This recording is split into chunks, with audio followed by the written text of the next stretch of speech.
Hi everyone, how are you all? So, hoping everybody to be absolutely great and fine. We will begin with our today's lecture without any delay. Okay. So, before this, हमने nutrition and plants के बारे में काफी कुछ पढ़ा. We studied about autotrophic nutrition in detail, right? But there are some aspects left which we will be taking up in this video along with the questions which we have been continuing since our part 1. Okay. So, let's quickly start and bring your attention towards the first question. So this is the question from the previous concept which we had discussed in video number 1, just to recall and have a quick revision. Okay. So in which of the following groups of organisms food material is broken down outside the body and absorbed? So if you read the question, क्या लिखा है उसमें? उसमें लिखा है कि कौन सी ऐसी न्यूट्रिशन है, ठीक है, in which of the following nutrition, कौन से ऐसे ऑर्गेनिजम्स हैं, कौन सी ऐसी न्यूट्रिशन है जहां पे जो खाना है that is broken down outside the body, कि जो फूड है that is broken down outside the body, मतलब डाइजेशन बॉडी के अंदर नहीं हो रही है, it is taking place inside the body, fine, and it is getting absorbed, right. तो मतलब हमने खाने को बाहर ही तोड़ दिया और हमने सिर्फ उसकी सिलेक्टेड चीजों को अपनी बॉडी के अंदर एब्सॉर्ब किया. Such type of nutrition which we studied was called as saprophytic nutrition. याद करिए, पार्ट 1 में जाइए, उसको दोबारा देखिए तो आपको पता लगेगा कि सैप्रोफिटिक न्यूट्रिशन वो न्यूट्रिशन थी जहां पे खाना खाने के लिए ऑर्गेनिज्म डेड मैटर के ऊपर फीड कर रहा है, डेड ऑर्गेनिज्म के ऊपर फीड करके खाना ले रहा है. Now what do we mean by that कि वो किसी डेड ऑर्गेनिज्म पे फीड करके खाना ले रहा है? दैट एग्जैक्टली मीन्स कि वो खाने को वहीं बाहर ही ब्रेक डाउन कर रहा है. For example, this is the food, okay, so it is being broken down where into nutrients. जो फाइनल हमारे न्यूट्रिएंट्स है जो हमें खाने से चाहिए हैं, वो हम खाने से न्यूट्रिएंट्स बॉडी के बाहर ही कर दे रहे हैं और बॉडी के अंदर हम सिर्फ क्या ले रहे हैं? न्यूट्रिएंट्स. मतलब हमारी बॉडी के अंदर फूड नहीं जा रहा, हमारी बॉडी के अंदर सिर्फ क्या जा रहा है? Nutrients. So such type of organisms in which this type of nutrition takes place is known as saprophytic or saprotrophic organisms. और ये मोस्टली हमने पढ़ा था कि it is seen in fungus and fungus like group of organisms. तो mushroom yes, green plants no, क्योंकि green plants तो autotrophic nutrition का पार्ट थे. amoeba is a protozoan and these organisms like amoeba they have or undergo holozoic mode of nutrition. मतलब हमारी तरह, कहने को यूनिसेलुलर बैक्टीरिया है, छोटा सा प्रोटोजोन है, लेकिन हमारी तरह डाइजेशन को सपोर्ट करता है या न्यूट्रिशन करता है. देन ये तो आंसर नहीं हो सकता, मतलब क्योंकि इसमें ग्रीन प्लांट्स थे. बी पार्ट देखते हैं. East type of fungus, mushroom type of fungus, bread mould that is also a type of fungus जिसका दूसरा नाम होता है राइजोपस. आप इस फंगस के बारे में डिटेल में पढ़ेंगे रिप्रोडक्शन चैप्टर में, ठीक है. तो ये आंसर हो सकता है, let's keep it as a possibility. Then next paramecium, again no, because जैसे अमीबा मेरा एक प्रोटोजोन था जिसके बारे में मैंने आपको बताया, सिमिलरली पैरामीशियम के अंदर भी वही same mode of nutrition follow होता है. Amoeba no, out of option. Cuscuta, remember मैंने आपको पार्ट 1 में एक इमेज दिखाई थी बड़े से लीफ की जिसपे एक प्लांट था, वो उसमें से बेनिफिट सक कर रहा था और उसको हेल्पलेस छोड़ रहा था. सो सच मोड ऑफ न्यूट्रिशन जहां पे हम दूसरे का सारा खाना ले लेते हैं और उसके लिए कुछ नहीं छोड़ते, that is parasitic mode of nutrition. और उसका एक एग्जांपल हमने पढ़ा था, दैट इज कास्क्यूटा. लेकिन यहाँ तो हमें आंसर में कौन सा मोड चाहिए? Saprophytic. So this also cannot be an answer, right? Next, Cuscuta, again no. Lice parasite होता है. Lice is also parasite. Tapeworm is also parasite. No. ये आंसर तब हो सकता था जब यहाँ पे पैरासिटिक मोड के बारे में पूछा जाता, बट यहाँ पे किसके बारे में पूछा है? Saprophytic. So the answer would be B. This is the answer which contains all the fungus. Clear? तो ये आपका एनसीईआरटी एग्जाम्पलर का क्वेश्चन है. So you should keep in mind. Fine.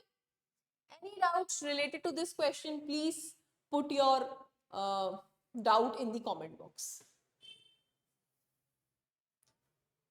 Next question. the few drops of iodine solution were added to rice water. Question को break down करते हैं और समझते हैं कि वो पूछ क्या रहे हैं.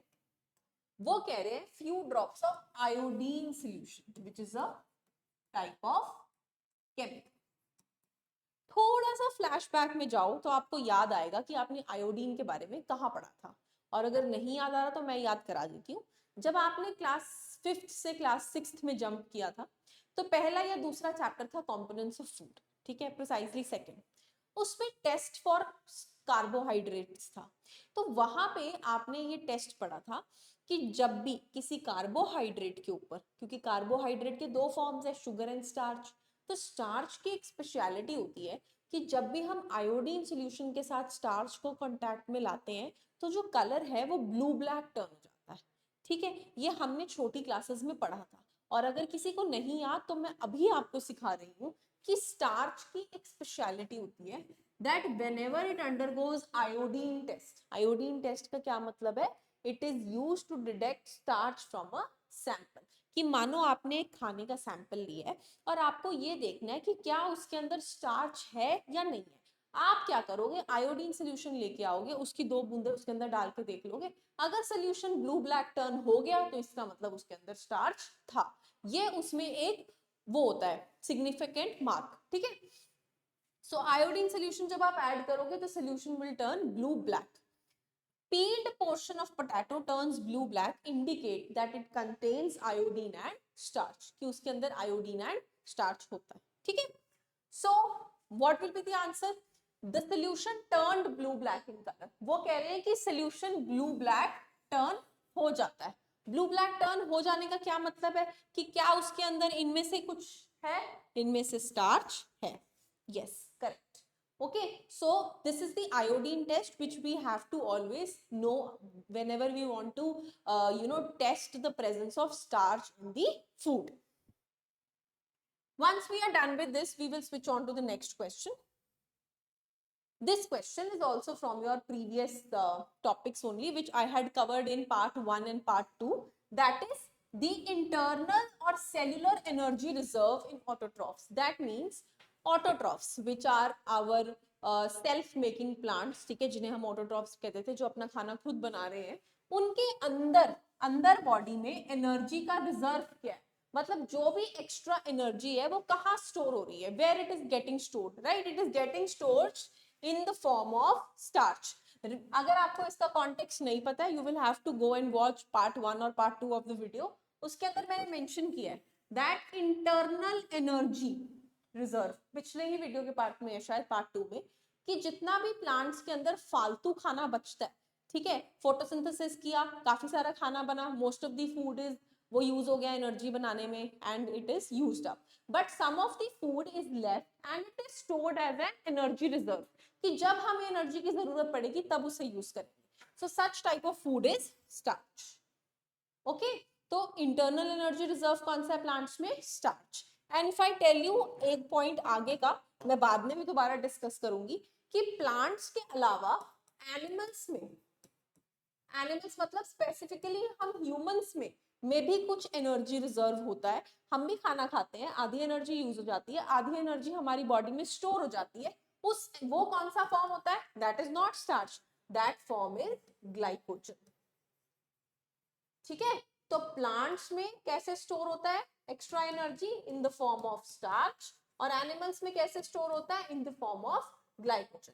ये एमसीक्यू की फॉर्म में आप लोगों से क्वेश्चन में पेपर में पूछे जा सकते हैं, तो इसीलिए इसके बारे में खास नॉलेज रहे, that is better, right. I'll see if any other question also can be discussed based on the previous video. This we will do. This also we'll be doing. Stomata will be also covered. Okay. No, this also will be done. Rest of the topics are to be covered in detail in the future upcoming classes. Okay. So this part which I have taken was to basically cover about cover some of the questions related to our previous two videos. So I hope you cover these questions and wait for my next part so that we can discuss the photosynthetic process in detail. And that will be a little longer video consisting of all the details of photosynthesis and the stomatal pore, that how does it function according to the same. Okay, so I have covered the questions up till autotrophic nutrition, heterotrophic nutrition, basics, and with the start, whatever nutrition introduction included. Okay, thank you very much and stay tuned for the next video. Thank you.